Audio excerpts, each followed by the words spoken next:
Radeebinee ashama jennaa kabajamtoota daawwattoota keenyatiif dhaggeeffattoota keenya akkuma sila ibsuudhaaf yaannetti hidhamtoonni siyaasaa Oromoo galmee obbo Jawaar Mohaammed jalatti himatamanii waggaa tokkoof oliif mana hidhaa turan hedduun isaanii akka gadhiifamanidha.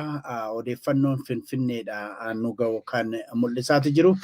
Egaa isaan kun yeroo mana gahan Jawaar Mohaammed fa'aa Baqqalaa Garbaatii fi yoo xiqqaate namoonni 5 ammallee manuma hidhaa Qaallittii keessa akka jiranidha. Gama biraatiin immoo hidhamtoonni siyaasaa hooggantoonni adda bilisummaa Oromoo dhimmi isaanii sammammaatti wanti jedhame yookiin wanti beekame hin jiru. Egaa Zaak ammas deebinee Zaak wajjin deebinee dhufnee odeeffannoo amma argame sin dhageessifna. Egaa akkuma nama jedhee hidhamtoota siyaasaa Oromoo warra galmee Jawaar Mohaammed jalatti himataman hedduun isaanii akka hiikamanidha. Kan akka gaazexeessaa OMN Mallasaa Dirribsaa, obbo Dajanee Xaafaa, Arafaat Abubakarii fi Shimallis Tahaa akkasumas warreen biroo gara boodatti maqaa isaanii kan hin dha'u ta'a. Egaa isaan kun yeroo ammaa kanatti hiikamanii gara mana isaanitti akka qajeelfamanidha. Haa ta'u isaan kanaa fi namoonni hedduu gammachuu isaanii ibsaa jiru. Kan amma suuraa isaanii ergatan kun egaa hidhamtoota siyaasaa Oromoo gama birootiin Zaak waan jidduutti waan jettu qabaachuu baatte sagalee keetti dhufee Zaak egaa Jawaar Mohaammed fa'aa Baqqalaa Garbaa fa'aa Hamzaa Booranaa akkasumas warri Jawaar wajjiniin jiran namoonni lama biroo isaan ammallee manuma hidhaa Qaallitti akka jiranidha. Egaa namni harki caaluu yeroo ammaa kana mana hidhaatii bahuu isaatii kan suuraa isaanis argaati jirra. Egaa namoota galmee Jawaar Mohaammed jalatti himatan sin yaadachiisuudhaaf jalqabuma irratti Jawaar Mohaammed, Baqqalaa Garbaa, Hamzaa Booranaa yookiin Adaanati, Guutuu Mul'isaa, Dajanee Xaafaa, Mastawaardid Tamaam, Arafaat Abubakar, Amaan Qaalluu, Alamaayyoo Galata, kurnaffaa irratti Oromiyaa Miidiyaa Neetwoork yookiin OMN sin himatame. Sana booda Mallas Dirribsaa, Shamsaddiin Xahaa, Boonaa Tibilee, Yaalamawarq Asaffaa, Geetuu Tarrafaa, Taamiraat Huseen, Bashir Huseen, akkasumas Kennee Duumechaa, Daawit Abdataa, Boggaala Dirribsaati warri galmee kana jalatti himatame. Egaa ammaatti warri kaan akka hiikamanidha kan odeeffannoon nu gahaa jiru. Haa ta'u malee Jawaar Mohaammed, Baqqalaa Garbaa, Hamzaa Booranaa akkasumas Boonaa Tibileetii fi Dajane nama nuuf biraa qabaa neetworkiin waan ciccitaa jiruu fi dafee wannuma jiru kanaan haaseenuu Shamsaddiin Finfinneerraa nu waliin jira. Mee waan turee fi haala miira isaa akkamitti ibsata kan jedhu. Shamsaddiin baga nagaadhaan baate. Isinis baga gammaddanii Oromoon jiris baga gammadanii jechuun barbaada jalqabaa. Amma baane egaa mana jirraa garuu Jawaar faan hin baane isaan eegu jirraa. Isin jaamga jalqaba isaan baane jennee itti yaadne keenya. Naammoo amma isaan ni ba'anii konkolaataanis dhaqee jira. Xiqqoo baay'ina namaatiif ni jira. Ammaan tana bahu jiranii. Jalqaba egaa uummata galateeffatu barbaada. Rabbii gaditti uummata Oromoo galateeffatu barbaannaa. Galata Rabbii galfannaa. Samtaanee uummata galata galfannaa. Miirri uummata naannoo sanitti argame maal fakkaata ture yoo baatan Shamsaddiin? Dhugaa akkaataan itti baane baay'ee nama ajaa'ibaa. Uummannis wanni takka wanni beekan hin jiru. Nutis ni baatanii malee ni baatanii kan hin jaan torbee lama dabree jira. Har'a baatan boruu baatan hin jaan malee yeroo akkanaa baatan hin jenne galgala eega walgalle lakkaa'amne eega walgalle booda ba'an hin jaanii. Ulaa bananiiti. Hin amanne ture sapiraayis taane nam tokko namanne san booda ijoollee eegdota Jawaarii hojii jiru waana. Ani amanii ulaa qollofanii maqaa ijoollee as jirtu barreessinaan jaanii maqaa ijoollee barreesse. Ol deebii maqaa ijoollee barreessite gabbaasinaan jaanii ijoolleetti himee gabbaane. Dura Jawaar fa'aa harkuu qabna inni ka Jawaar fa'aatis haala mijeessanii daayinee. Bakka isaanii wajjin nuti ijoollee meeshaa qabadhaan hunjaanii nu baasanii ala turree mooraa keessa jechuu eega manaa baanee sanbooda waayitaa kajaanii ni jira zoonii biraa jechuu abboo ishibaat fa'aa nu wajji baasanii. Warra sadii irraayis warra himata Iskandar Naggaa jala jiru warra dubartootaa nu biratti jiran zoonii shanii. Isaanis baasanii sanbooda abboo ishibaat fa'aa dura baasanii itti aanee warra Iskandar Naggaa baasan baasanii sanbooda nu baasanii hogguu baanu immoo uummanni eessaa akka dhageen beenu uummanni baay'een dhufee qaalittii fuula dura dhaabbataa ture. Na akkaataan uummanni itti haala lafaan dhaa ture akka malee bakka nutis gammannee miira akka tokko seennee. Sanbooda baasni kanuma poolisii nu fuudhee ka waraanaa ka mooraa jechuu nu fuudhee bakka nuti barbaannu nu geesse boolee bulbula.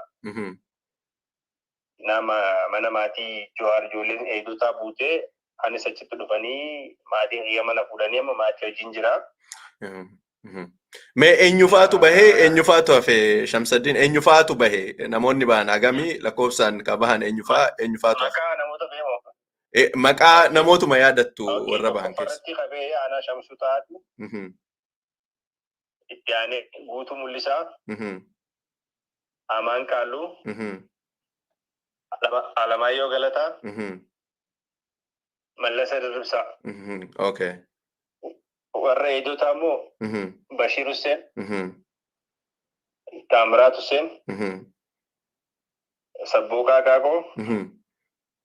Kennee Gurmeechaa. Daawit Abdataa. Hoggaalaa Dirribsaa. Okay, ijoollee ta'an keessaa kan nambisee mastoo harritamaan bakka kana jechuun nama 13 baanee. Waayitaa kajaamu jira achi immoo Dajanee Xaafaa fi Arafaat Abubakar Tochifee waliigala nama 15 nuti. Warri himata Jawaar jala jirru immoo nama 20 waliigala. Nama 20 jedhaman keessaa 15 baanee jirra. Shanan Jawaar biratti namni hafe nama lama Guutuu Boonaa fi Boonaatti Bileetii fi Geetuu hafe. Saajjiin Geetuutu hafe. Isaanis amma ba'uu jiranii akkaataa ibsan miira keenyatti ibsan ammaan sana hin beenu akka jechuun sapiraayis taanee waan hin eeyne. Garuu nuti ni baasa namanne ture ni shakkaa ture beektaa sa'aata namaaf dhufanii jennee shakkaa ture hogguu as baanu mana zoonii keenyatti aanee immoo waayitaa kajaamu jira bakka abdiillee faan jiran abboo isbaatfaan bakka jiranii. Abboo isbaatfaa keessatti gabbaasan. Akka akkuma suduudhaan karaa manaa nu geggeessan bakka barree. Sanbooda achi siinee zoonii dubartootaa biraan oloo mana Jawaar fa'aa mul'ata. Konkolaataa achitti agarre konkolaataa guddaa sun jechuudha. Yeroo ta'an mana murtii Jawaar fa'aa geessu. Sun federaalarraa dhufa. Duraanis hamooraa sun ta'e federaalarraa dhufa. Sana arginaan bakka akka baanu beenee hogguu baanu immoo maatiin nam tokko guban qabu eessaan akka dhagaan hin beenu. Ulaa dura akka malee namni baay'atee guutee jira. Akka malee iyyaa turanii. Akkasitti seennee egaa alhamdulillah yemma mana gallee jirra. Dajanee waan gaafatte yoo qabaatte gara keettiin deebisa Shamsaddin. Dajanee na dhageessaa?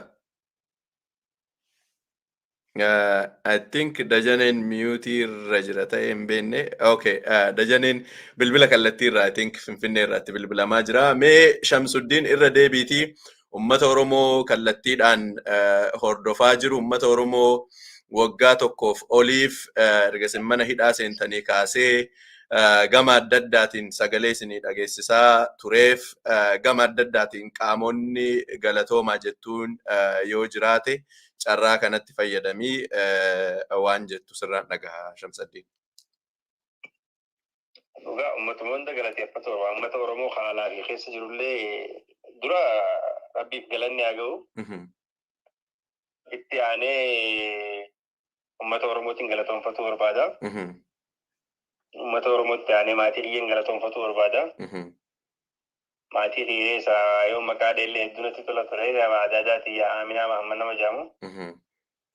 Nama waggaa gaafa hidhamnee irraa ammaa deddeebi'aa na wajji laffaa turte.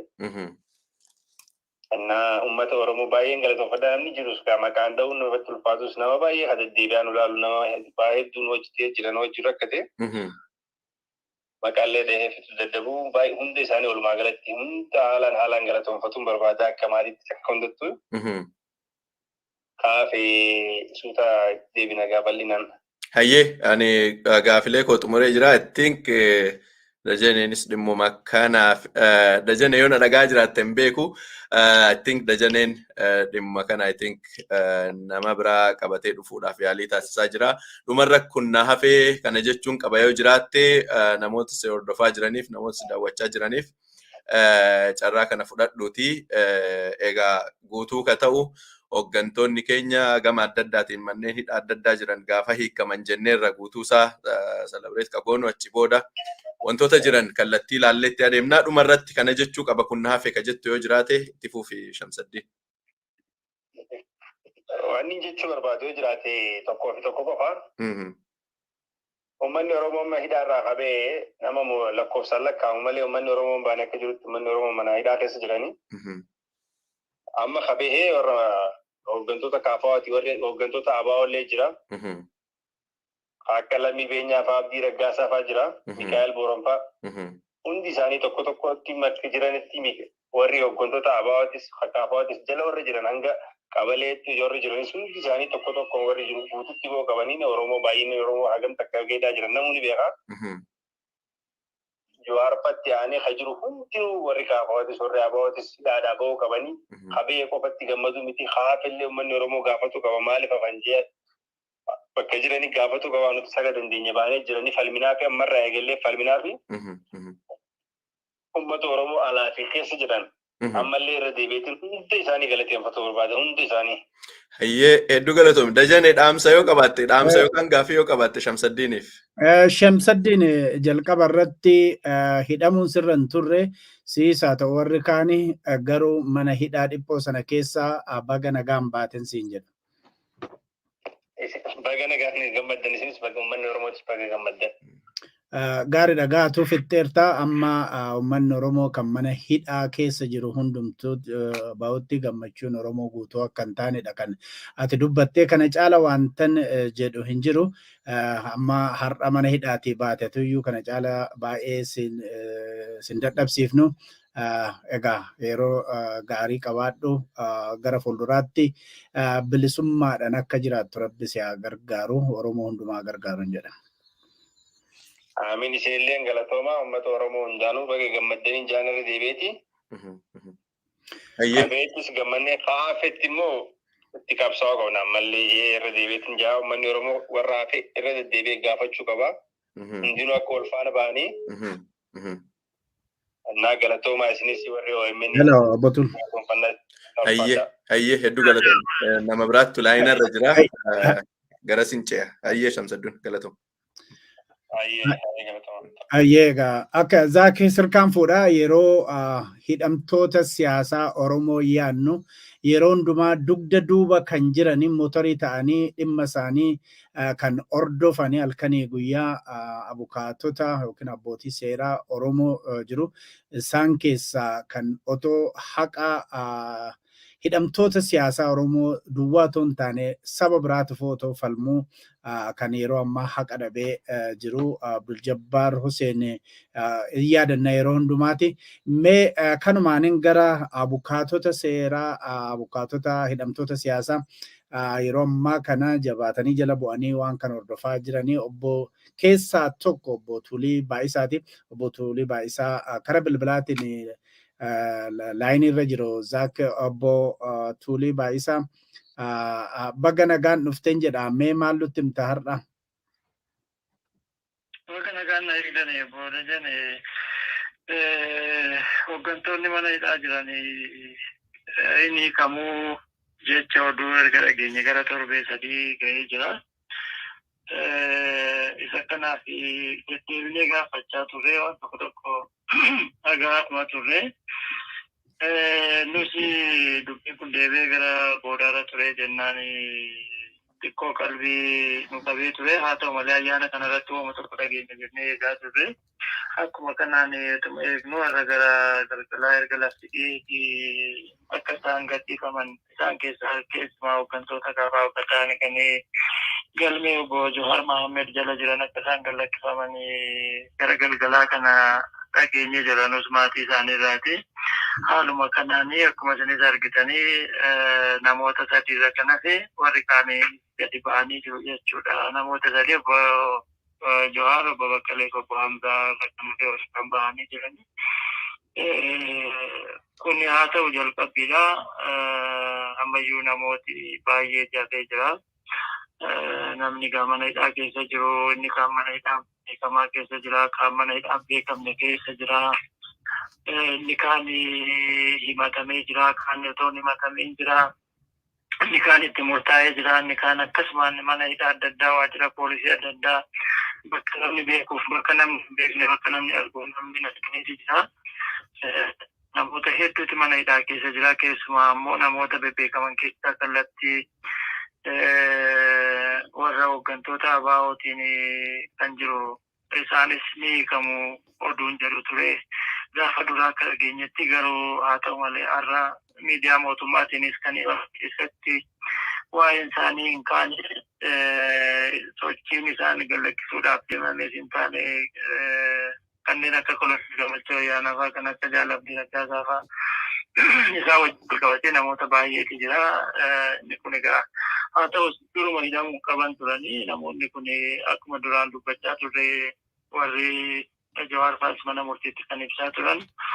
Nuti balleessaa raawwannee gocha akka raawwannee hidhamnee otoo hin ta'in dhimma siyaasaati. Akka waliigalaatti siyaasa Oromoo waan geggeessinee fi siyaasa Oromooti hidhamee. Kanaafuu dubbiin kun furmaata kan argachuu qabu gama siyaasaatiin yookaan gama mariitiin malee mana murtiitiin miti jedhanii hanga cittanii hojjetanii mana murtiin dhaqnu manni murtii bu'aan fiduu fala hin fiduu jedhanii dubbii isaan dubbatan sana bukaatonni keenya fixaa fuudhanii dhugummaa isaatiin wajjin jabaatanii falmaa turanii gallakkifamuun isaanii har'aa kunis falmiin isaanii dhugaa ta'uusaa karaan deemame sun karaa sirrii fi karaa qajeeltoo fi karaa daba hin qabne karaa sirriitti dhimma kana hubatanii beekanii furmaanni ka dhufus mana murtiitiin otoo ta'in gama siyaasaas jedhanii falmiin isaan gaggeessaa turanii fi kan bukaatonni keenya deeggaranii falmaa turan dhugaa ta'uusaa guyyaa irraa mirkanaa'ee jira jechuudha. Mee obbo Tuuli gaafii tokkoon qaba. Egaa ibsa waajjira koominikeeshinii mootummaas argaan ture. Miidiyaaleen mootummaas ibsoonni isaan baasaaraan argaa ture. Egaa piroozijarii seeraatiin namni tokko dhiifamaan kan hiikamu tokkoffaa murteen yookaan itti murtaa'ee waggaa haganaa hidhamtu jedhamee bifa akkasii qaba. Piroozijarii mataa ofii danda'e qaba dhiifamaan hiikamuuni. Maal inni piroozijarii maaltu hordofameeti kan gadhiifaman himanni isaanii mana murtii addaan citu waraqaan isin gahe jira. Wanti kanarratti diiteeliin nu kennuu dandeettan gaarantiin jara kanaa warra hiikaman kanaa maalidha kan jedhu irratti wanti mari'atame wanti dubbattanni wanti akka abukaatoo seeraa tokkotti beektan maalidha obbo Tuuli? Egaa maal inni biyya kanatti maaltu jira otoo pirooziijariin seerri adeemsi heerri mootummaa qajeeltoon eegame durumayyuu kun hundi dhufu ture. Kana hundumaa kan nu ga'e biyya kana keessatti meeshaalee guddaa kan fide pirooziijariin qajeelfamni dambiin hojimaanni heerri mootummaa kabajamuu dhabuu isaati kan baay'ee rakkina fideeqee kana keessatti namni murtiin kennamu tilmaamamaa kan hin taane ati har'a murtii kana murtaa boor kana yoo karaa kana deeme kanan argadha jedhee akka namni mana murtii irratti wanta tilmaamamaa ta'e tokko akka namni hin arganne kan godhu kana silaa kan jedhamu malu amma miidiyaa irratti akka argaa jirrutti dhiifama godhameefidha. Itoophiyaan dhiifama gootee kan jedhudha. Dhiifamni nama balleessaadha jedhamee balleessaan itti argamee manni murtii illee balleessaadhattiin jedhee adabbiitti kenneen mootummaan dhiifama godheeti gallakkisuu danda'a jedha seerri. Amma bakka kana hin namoonni kun balleessaa hin qaban jenneeti nuti kan amannu kafalminus akkasii balleessaa qabaachuu isaaniis ragaan tokko dhufee wanti bakka sana geenye hin jiru. Haa ta'u malee adeemsi biraan silaa kan ture maal inni mootummaan nama tokko himatee ka'ee falmii sana itti fufuurra falmii kana yoon addaan kutse faayidaa uummataa isa olaanaa yookaan public interest naaf eeggisa. falmi kanatti fufuura yoo addaan kute uummata fayyada mootummaas ni fayyada nagaaf tasgabbii biyyaan ni buusa jedhee yoo amane mootummaan himata tokko addaan kutuu yookaan dhiisuu ni danda'a jedha seerichi. Kunis kan ta'u silaate akkamittidha? Abbaan alangaa dhimma kana mootummaa hojii raawwachiiftuu wajjin ta'ee jechuudha. Hojii raawwachiiftuu wajjin ta'ee kanarratti dubbatee himata kana addaan kutuu qabna gaafa jedhe abbaan alangaa himata kiyya addaan kutee jira himata kana kaaseen jira jedhee mana murtii beeksisa. Manni murtii immoo iyyannaa abbaa alangaa kana yookaan xalayaa abbaa alangaa kana fuudhee erga simatee booda sirriidhaan addaancituu qaba yoo jedhu mana hidhaatiin namoota kana anatti hidhee mana murtiitti hidhee kanaafiyyuu abbaan alangaa himata isaa waan kaasee fi namoota kana mana hidhaatti gallakkisi jedhee xalayaatti barreessuu qaba. Haa ta'u malee amma yoo arginu adeemsa kana keessa waan darbame natti hin fakkaatu xalayaa sana hin argine qabatamatti waan xalayaa har'a obbo Jawaar fa'aa ga'ee hin argine boodannee ilaaluudhaaf jirra. Garuu muuxannoo irraa kan argine maalinni kana dura koloneel Gammachuu Ayyaanaa yaadattu yoo ta'e mana hidhaa Qiliinxoo irraati xalayaa amma barruu harkaa namaan geenye tokko irratti foormii guutanii የታሰረበት ምክንያት በሽብር ወንጀል ሌላ የተለቀቁበት ምክንያት የበላይ አካል ትእዛዝ ጀት ከነማን ገለክፈሜ ኮሎኔል ገመቹ አያና ገለክፈሜ የአፍሮቶን ቱሪን ዴቢያሜ ቀበሜ ገልሜድ መሰነረት ትፉፌ ጀቹ ትፉፌ ቦርድ ሲሳጅ ማን ሙልቲ ወቃቶ ቆቦዳ ደደሲቲ ቢለስ erga jedhame yooma gara ji'a torba hidhamee jira jechuudha. Kanaaf maalinni adeemsi kun hin eegamne jechuudha. Adeemsi kun silaati eegamee galmeen karaa abbaa alangaa godhee manni murtiitiin godhamee akkasiin deemamuu qaba ture. Haa ta'u gaammoo maal goona namni rakkate kanumayyuu tole jedhee fudhata. Silayyuu karaa isaa hidhamee ittiin hidhamanis adeemsa seeraan hordofne karaa seeraa alaati kan hidhamanii. Ammas ammoo yoo gallakkifaman isa kanarratti gammachuu malee mormii hin qabnu. Garuu akka waliigalaatti silaati kan ta'u malee adeemsa kanatti eegamuu qaba. Wabii maalii qabu? Gaaraantii maalii qabu gara fuulduraattiif inni jedhu? Isa kanarratti gaaraantiin namni kamuyyuu gaaraantii rakkisaadha kana keessatti akkuma isiniin jedhe. Namni kaleessuma ganama jechuudha. Kaleessa moo deengata Raabiyaan fa'aa yookaan obbolaan Jawaar fa'aa mana dhaqanii poolisiin qabee haraajii godhee akka waan yakki wayii raawwatametti safara jeeqanii nama jeeqanii namoota kana fuudhanii akkasanii mana hidhaa kaayanii adeemsa tokko malee adeemsa seeraa tokko malee deebisanii ammoo ajaja mana murtii tokko malee mana sakattaanii nama qabanii hidhanii deebisanii saatii booda immoo nama libiree makiinaa fidu qabu fidaate siin galakkisnaa jedhanii booda immoo sanayyuu dhiisanii mallattoo nama wabiisanii ta'uu fidaa jedhanii nama gadhiisan. Kun maal argisiisa? Adeemsi deemamaa jiru dambii qajeelfama sirna seera hojimaata kan hordofe miti jechuudha. Kanaaf wabiin egaa waaqumaa fi uummata malee wabiin akka kanaan waan nama qaawwan namatti mul'ata jechuudha karaa sana.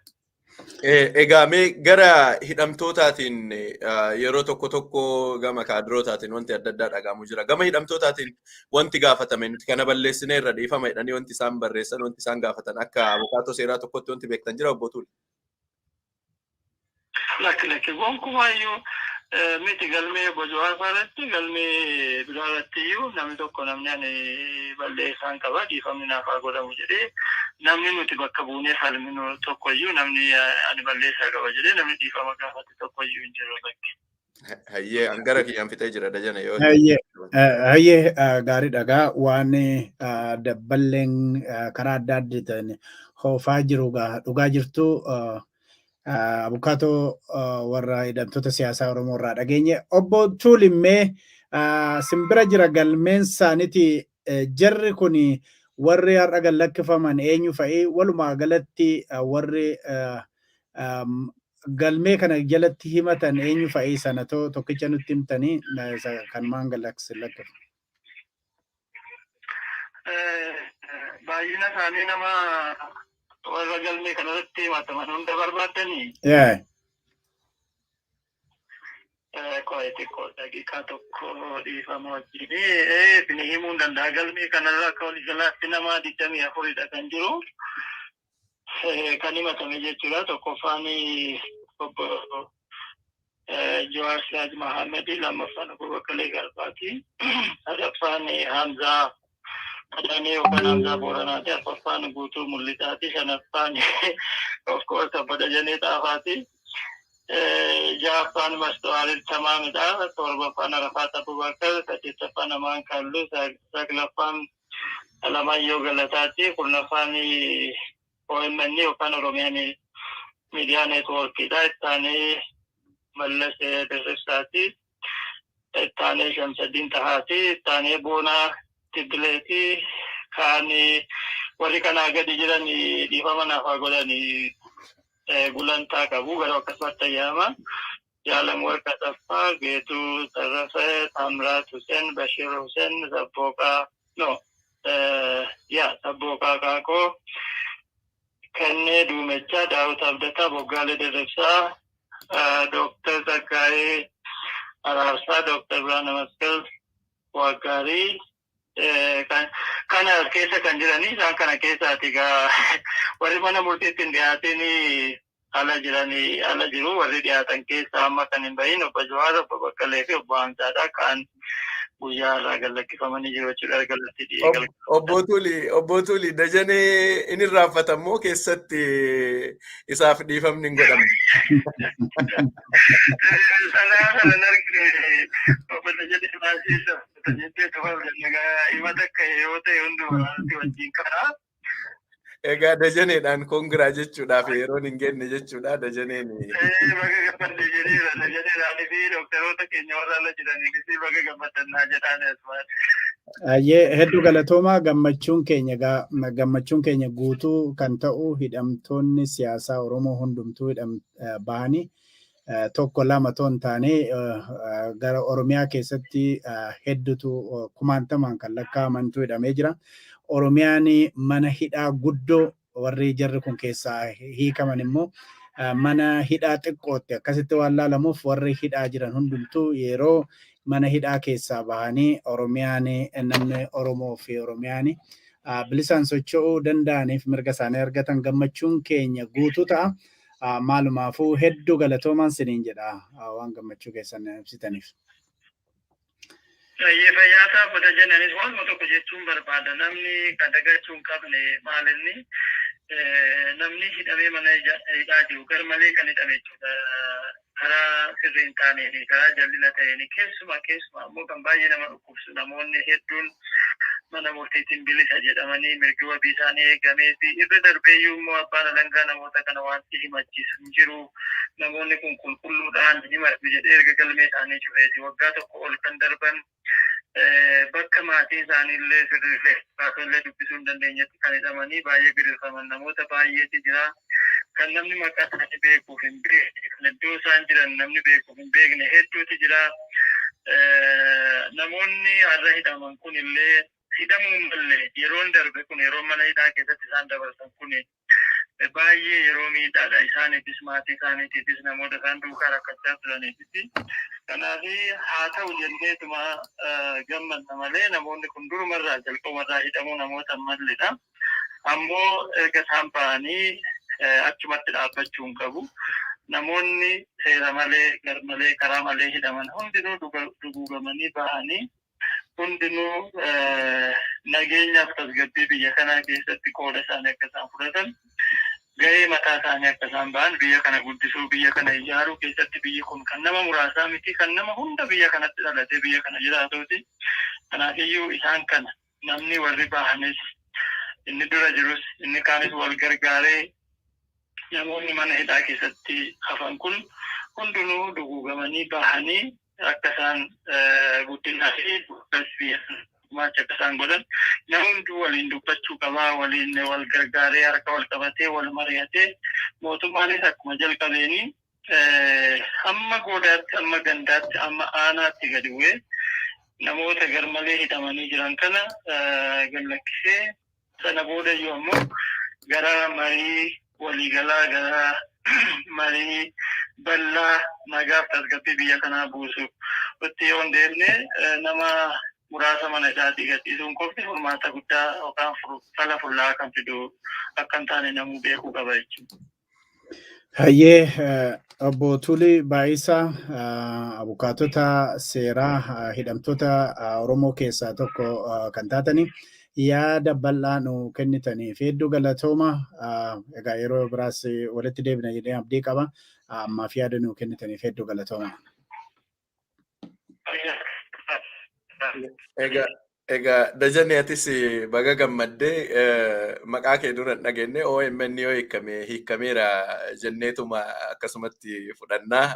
Egaa OMNs baga hiikamtee egaa nu dhaga'ee deebii nuun deebisu kan sanirraa hafe amma hidhaa feesbuukii tokko jala jirra. Parshaalii hidhamnee jirra. Warri feesbuukis egaa hidhaa kanaan gadhiifamuu kanaan dabalatee isaanis gannu dhiisan jennee yaannaa. Egaa waan nama gammachiisu waan namatti tolu hedduutu jira. Wantoonni sirraahanii gara fuulduratti immoo gammachuu kenna guutuu godhan guutuun Oromiyaa qaamni kamiyyuu qaamni karaa kamiyyuu dhimma Oromootiif falmu hunda kan keessa jiru mariin qaama hundaa hammatee fuuldura Oromiyaa fuuldura biyya sanii irratti akkamitti godhama kan jedhu kan restrictionii tokkollee of keessaa hin qabne kan exceptionii tokkollee of keessaa hin qabne hanga godhamutti biyya san gara tasgabbiitti gara nagaatti oofuun baay'ee rakkisaadha. Kana udu Jawaar fa'aa odoon hidhamnes jechaa turanii biyya sana karaa qawweetiin fidanii wanti gochuu danda'an yookaan immoo humnaan biyya san akka barbaadan gochuun tasuma hin danda'amu. Gaafii uummataa humnaan mo'achuun hin danda'amu. Gaafii uummataa humna qawweetiin gadi qabuun hin danda'amu. Gaafii uummataa fedhii uummataa kan tasgabbeessuu hin danda'amu. Gaafii fi konsarni isaan kaasan adrees gochuu qofaan akka ta'e irra deddeebi'amee dubbatamaa ture. Ammallee taanaan qorqalbii Oromoo akkan hirre gama adda addaatiin tapha siyaasaa xixiqqaadhaaf gama adda addaatiin qorqalbii Oromoo hidhuudhaaf gama adda addaatiin gammachuun Oromoo guutuu akka hin taane gochuudhaaf gama tokko gadhiisanii gama tokko hambisuunis akka hin jiraanne Oromoonis hanga ilmaan isaa takka takkaan mana hidhaa jiran hanga Oromoo fi Oromiyaan hundi guutuun nagaa argattutti tasumallee qabsoo irraa akka duubatti hin deebine warroonni hidhamanii bahan warroonni gama adda addaatiin wareegama qabsoo kanaaf kafalan waan tokkoon si yaadachiisa. Dajanee waa tokko si yaadachiisee gara dhumaatti hin deebi'a. Jawaar barreeffamni isaa dhumaa feesbuukii irratti dhumaaf maxxanse osoo hin hidhamin dura jechuudha. Ajjeefamuu Haacaaluu wajjin hidhamuu isaa ilaalchisee egaa ajjeefamuu Haacaaluu booda barreeffama sarara 3 yookaan 4 tana barreesse. Haacaaluun Oromoof Oromiyaaf qabsaa'e, Oromoof Oromiyaaf wareegame. Nan sobee jedhee osoo takkaa ofis saba isaas hin sobin dhugaa Oromootiif cichee wareegame. Qabsaa'aan ni kufaa qabsoon itti fufaa jedha. Duwwaa 6/29/2020tti barreeffama inni barreesse jechuudha. Barreeffama kana keessaa ka argitu qabsaa'aan ni kufaa qabsoon itti fufaa. Abdul Jabbaar Tuuliin amma dhageenye hiriyyaa isaa dhabee piroosesiidhuma kana keessatti jechuudha. Shirumaaf sharrii siyaasa biyya sanaatiif jecha Abdul Jabbaar dhabamanii shiraaf sharrii siyaasa biyya saniitiif jecha Haacaaluun dhabamanii gaafa ammaa miti. Wanti hundi guutameetu qaamni hundi hiikameetu dhugaadhumatti Oromiyaanuu nagaa isii argattee madaan jara kanaa bara kamiinuu nurraan badu gammachuudhaan gama adda addaatiin waan jarri kun Oromoof Oromiyaadhaaf godhan takkaan dagannu. Abdul Jabbaar laphee keenya keessa jirtaa, Haacaaluu laphee keenya keessa jirtaa. Gama adda addaatiin ilmaan Oromoo, qeerroon Oromoo, qarreen Oromoo sirna kanaan karaa shiraaf sharrii sirna kanaatiin wareegamtan hundi lafee fi dhiiga keessantu iyyee gaafiin har'a deebi'aa jiru kun wantoonni har'a argaa jirtan kun bu'aa lafee fi dhiiga keessanii akka ta'ee fi bu'aa bahii isin baatanii wareegama isin gootan takkaayyuu akka hin daganne irra deddeebifnee wal yaadachiisuun baay'ee barbaachisaadha.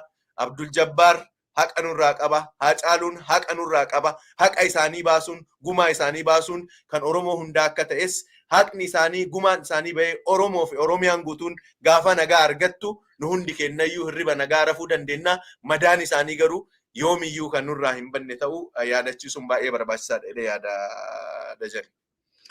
Hayyee egaa gara dhumaatti dhufneeti jirra. Akkuma jalqaba irratti ibsetti namoonni galmee Jawaar Mohaammed faa jalatti himatamanii harki caalan isaanii har'a mana hidhaatti bahanii kaan isaanii immoo kan biyya alaa jiranis jiru. Egaa kana malee Jawaar Mohaammed, Baqqalaa Garbaa, Hamzaa Booranaa, kan akka Boonaa Tibillee Koroo fi Saajin Geetuu Tarrafaa Sarbeessaa isaan ammumallee mana hidhaa akka jiranidha. Qaallittiidhuma akka jiranidha. Odeeffannoon qabatamaan kan mul'isu. Egaa walumaa galatti akkuma duraan Zaak dubbachuu yaaletti adeemsa kana keessatti kan yoomaan irraanfatamne Abdul Jabbaar Huseeni. Abdul Jabbaar Huseeni Oromoo bira darbee Lidatu Ayyaaleew kana dura ibseetu ture. Nama bu'aat ibsaa ture, nama haqaaf dhaabbatu, innillee har'allee haqa dhabee haati manaasaa doorsifamaa akka jirtu, mucaansaallee akkasumatti rakkataa akka jirtudha. Egaa kana hundumaa sababa kan godhame dura Hacaaluu galaafachuudhaan warra dhaabbilee siyaasaa hooggananii fi Oromoota qabsoo Oromoo gara fuulduraatti furguggeessu jedhamanii walitti qabanii hidhuutu ture waggaa tokko olii fi egaa walumaa galatti hooggantoonni siyaasaa adda bilisummaa Oromoo akkasumas akkuma dura jedhee manni hidhaa guutuun Oromiyaa mana hidhaa taateerti.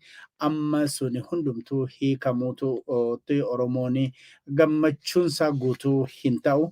Walumaa galatti Oromoon immoo guutuu gammachuunsaa kan ta'u waan ijoolleensaa kana dura dhumteef qeerroon 5,000 amma 7,000 dhumteefitti gaafa argateedha. Gaafa gaafinsaa deebi'eedha. Egaa hooggantoonni siyaasaa adda bilisummaa Oromoo kan akka Abdii Raggaasaa, Koloneel Gammachuu Ayyaanaa, Daawit fa'aa akkasumas Mikaa'el Booran fa'aa isaanis dagatamuun irra hin jiraatu. Obbo Daawud Ibsaallee kan mana keessatti hidhamee jiraatu. Yeroo ammaa kana Oromoon yaadachuutu irra jiraata jenna. Egaa dhuma irratti warri sinuma yaadachiisuudhaaf warri obbo Jawaar jalatti galmee obbo Jawaar jalatti himatamanii ammas irra isinii deebi'uudhaaf Jawaar Siraaj Mohaammed jedhu, Baqqalaa Garbaa, Daakoo, Hamzaa Adaanaa Taayyee yookiin Hamzaa Booranaati, Guutuu Mul'isaa Gadafaa, Dajanee Xaafaa Galataa, Mastawaarid Tamaam Adam, Arafat Abubakar Kadir, Amaan Qaalluu Baatii, Alamaayyoo Galataa Waaqasaa, Oromiyaa Miidiyaa Neetwoorkidha OMN.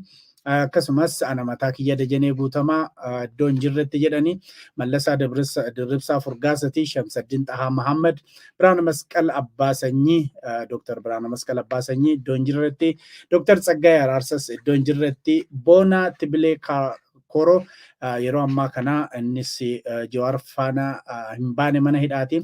Ajajaa 50 Ayyaalamoo Warq Asaffaa Mangistuu, akkasumas Saajin Geetuu Tarrafaa Sarbeessaa, ajajaa 10 Taamiraat Huseen Muudaa, Saajin Bashir Huseen Booraa, ittaanaa Saajin Sabbooqaa Qooqaa Galaalcha, akkasumas ajajaa 50 Kennee Duumechaa Baayuu, akkasumas ajajaa 50 Daawit Abdataa Caalii, Boggaala Dirribsaa Adiiti. Jara kana iddoo tokkotti kan himatamanii isaan kana keessaa warri biyya alaa jirru silaa biyya alaa jirra. Namoonni 5 garuu ammallee qaallittiidhuma keessatti akka jiranidha. Dhimma haala isaan keessa jiran immoo hordofnee kan isinii gabaasnu ta'a. Egaa ammaa fi zaakkanumaan raawwanne developmentiin hoo jiraate immoo wanti jalaa dhufu hoo jiraate hordofnee kan isinii hin geenyu ta'a. Oduu qabatamaadha fi odeeffannoo qabatamaa yeroo yerootti isinii kennina. Kanaaf yeroo hundumaa OMN jala bu'aati oduu dhugaa ta'ee oduu qabatamaa ta'ee akka hordoftan asumaan isin yaadachiisaa jedha gama kiyyaan Zaak. Sagaleen keenya jiru. Dhuma irratti wanti jedhu egaa akkuma jedhe namoota bahaniif baga gammannee kaafaniif hundi isaanii haga bahanitti qabsoon itti fufa. Kan biraa egaa qeequmsi takka nurratti dhiyeessitan maaf hin daddaftan ka jedhu walitti qabnee walitti qindeessinee waan mirkanaa'e haga geessinutti ammallee daddafneeti olumaan waan qabanne takka qabannee waliin fiinnu mirkaneessinee qindeessinee waliin qabannee akkas dhiyeessuudhaaf yeroo fudhataa processing time jira. akkanumatti fake newsii isinitti himnee waan hin taane isinitti himnee booddee akka wanni hin jenne mana OMN itti wanti beekamu hin daddafnu gaafa dhufnu garuu waan qabatamaa waan dhugaa irratti hundaa'e waan soba of keessatti hin makamne qabannee dhufuudhaaf akkasitti akka yeroo fudhattu akka hubattanidha. Egaa I can't wait Jawaarfa bahanii Jawaarfa asirra bahanii kormi bulloon garmaama tolu sun bulloon miidiyaa irraa tolu sun haga isaan gaafa dubbatan dhaga'utti ani qalbiin kan koo gadi nan jettu ganaa hin hafa gammachuun kiyyaarraa akkuma jiru gammachuun akkuma jiru ta'eeti keessi kiyyaan mallee waan hafutu jira waan sun gaafa guutame gaa walitti dachaana kanuman jedha Dajane. Hedduu galatoomaa waan nufaana turtaniif akkuma jennee oduu qabatama haqa jirtu karaa haqa duwwa oduu qabatama qabannee isinii dhiyaanna ammasittuu egaa gurri keessanii fi iji keessan OMN irratti haa ta'u jenna. Sababni isaa Jawaar Mohammad faa Baqqalaa Garbaa Hamzaa Booranaatii fi warri lamaan hafanii maal ta'u kan jedhu yaaddoo guddaa akkasinitti ta'u hin beekna. Kanaaf kanas jala buunee kan gabaasnu ta'a ammasittuu gama keenyan nagaan nu turaasiniin jenna.